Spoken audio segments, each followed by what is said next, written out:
আসসালামু আলাইকুম বন্ধুরা।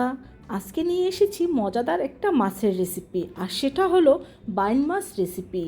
এই বাইন মাছ হয়তো তোমরা অনেকেই রান্না করতে জানো, তবে যারা নতুন রান্না শিখছো তারা হয়তো অনেকেই জানো না। এভাবে বাইন মাছ রান্না করলে মাংসের স্বাদও ভুলে যাবে, এতটাই টেস্টি হয়ে থাকে। তো এখানে আমি কিছু বাইন মাছ নিয়ে নিয়েছি। দেখেই বুঝতে পারছো এই বাইন মাছটা কত বড়। এখন এই মাছটাকে আমি কিছুক্ষণ লবণ দিয়ে মেখে রাখবো, অন্ততপক্ষে 15 থেকে 20 মিনিট এই মাছটাকে আমি লবণ দিয়ে মেখে রাখবো। 15-20 মিনিট পরে এই মাছটাকে আমি ভালোভাবে ধুয়ে নিয়েছি, আর এখন এর মধ্যে দিয়ে দিচ্ছি হলুদ আর কিছুটা লবণ।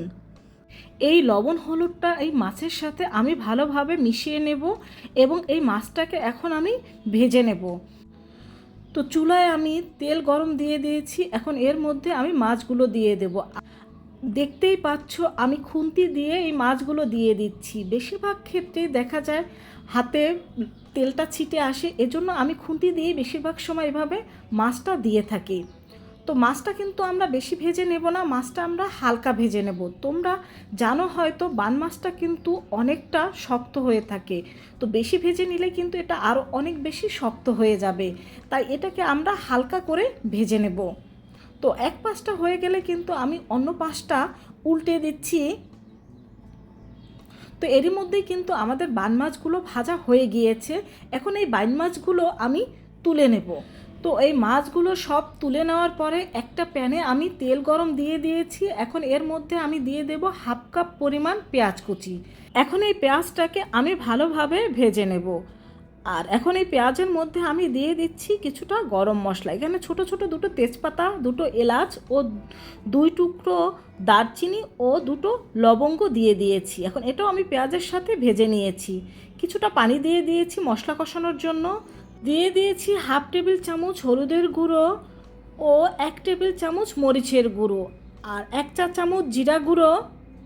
এটাকে সামান্য একটু নেড়ে ছেড়ে এর মধ্যে দিয়ে দেব 1.5 টেবিল চামচ পরিমাণ পেঁয়াজ বাটা, আর দিয়ে দেব 1/2 চা চামচ আদা বাটা ও 1/2 চা চামচ রসুন বাটা। এখন এই মশলাটাকে আমি ভালোভাবে একেবারে কষিয়ে নেব। মাংস হোক বা মাছ, যে কোনো কিছুর ক্ষেত্রে মশলা ভালোভাবে কষিয়ে নিলে কিন্তু তার টেস্টটা অনেক বেশি ভালো হয়। তো মশলা কষানো হয়ে গেলে এর মধ্যে আমরা এখন সেই মাছগুলো দিয়ে দেব।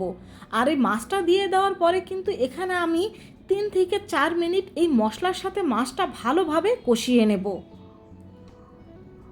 তো মশলার সাথে আমি মাছটা ভালোভাবে কষিয়ে নিচ্ছি।